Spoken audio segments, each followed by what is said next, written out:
ये देश इरफान अंसारी का इशारा में चलेगा, आलमगीर आलम का इशारा में चलेगा कि बजरंग बली का आदर्श में चलेगा? बोलिए।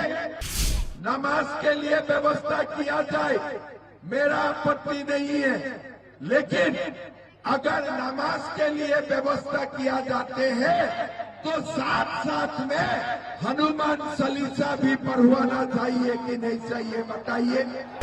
ये भारत में रामनवमी का भी प्रोसेशन होना पड़ेगा, दुर्गा माँ का भी विसर्जन होना पड़ेगा।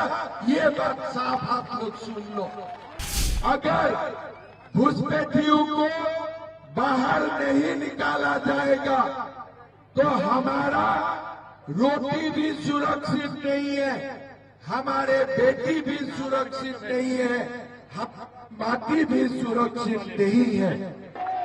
ये देश इरफान अंसारी का इशारा में चलेगा, आलमगीर आलम का इशारा में चलेगा कि बजरंग बली का आदर्श में चलेगा? बोलिए। बोलिए, किसका आदर्श में चलेगा? किसका आदर्श में चलेगा? आज ये देश, हमारे जो झारखंड है, ये आलमगीर आलम और इरफान अंसारी अपना हिसाब से चलाने का कोशिश कर रहा है। मैं गुवाहाटी में पेपर में पढ़ा था कि हमारे झारखंड विधानसभा में नमाज पढ़ने के लिए विधायकों का व्यवस्था किया जाते हैं।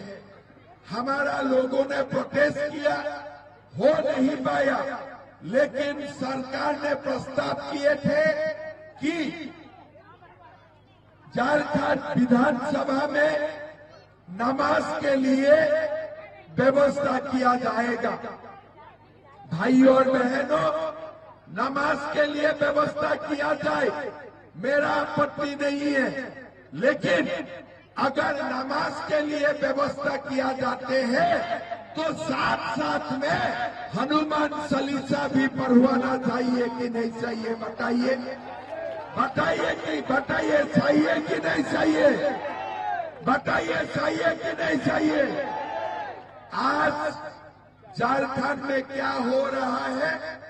रामनवमी का जुलूस निकालने के लिए पुलिस अनुमति नहीं देते हैं। हमारे दुर्गा माँ का मंदिर जो पूजा होते हैं, मूर्ति को विसर्जन देने के लिए हमें अनुमति नहीं दिया जाते हैं। लेकिन आप बोलिए, झारखंड सरकार कभी मुहर्रम का प्रोसेशन बंद किया है क्या? कभी बंद किया है क्या?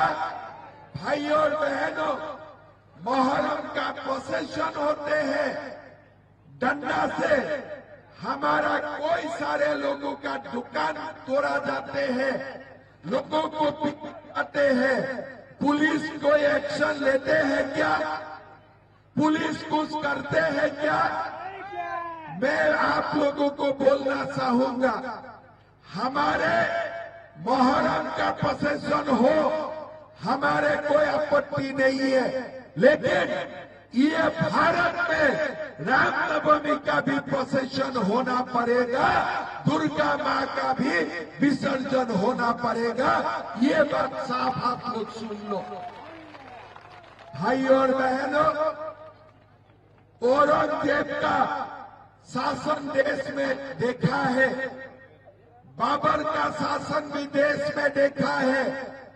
मेरा लगता है उस समय में भी रामनवमी का जुलूस में किसी ने बाधा नहीं दिए थे, लेकिन ये जो इरफान अंसारी है, ये जो आलमगीर आलम है, यही लोग आज औरंगजेब और बाबर से भी नीचे गिरा हुआ है और हमारे समाज को ये लोग ध्वंस करना चाहते हैं। लाभ जहाद लैंड जहाद का नाम हमारा समाज को ये लोग खत्म करना चाहते हैं।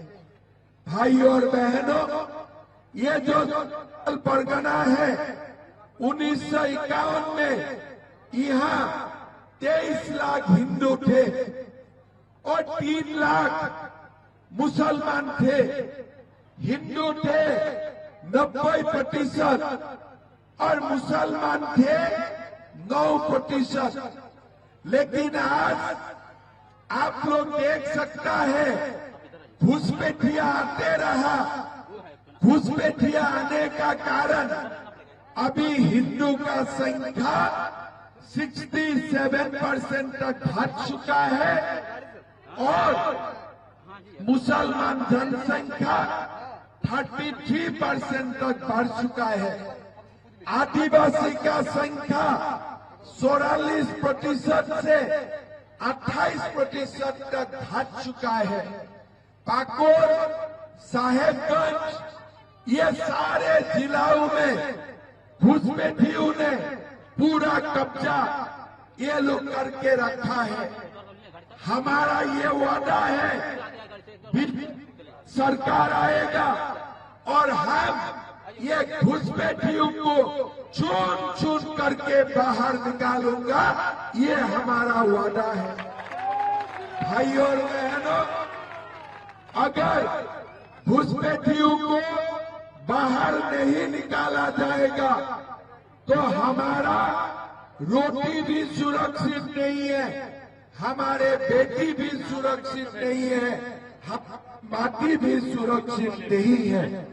इसीलिए ये चुनाव हमारे रोटी, माटी और बेटी को बचाने के लिए ये चुनाव है और ये चुनाव हमें जीतना ही पड़ेगा रोटी, माटी, बेटी को बचाने के लिए।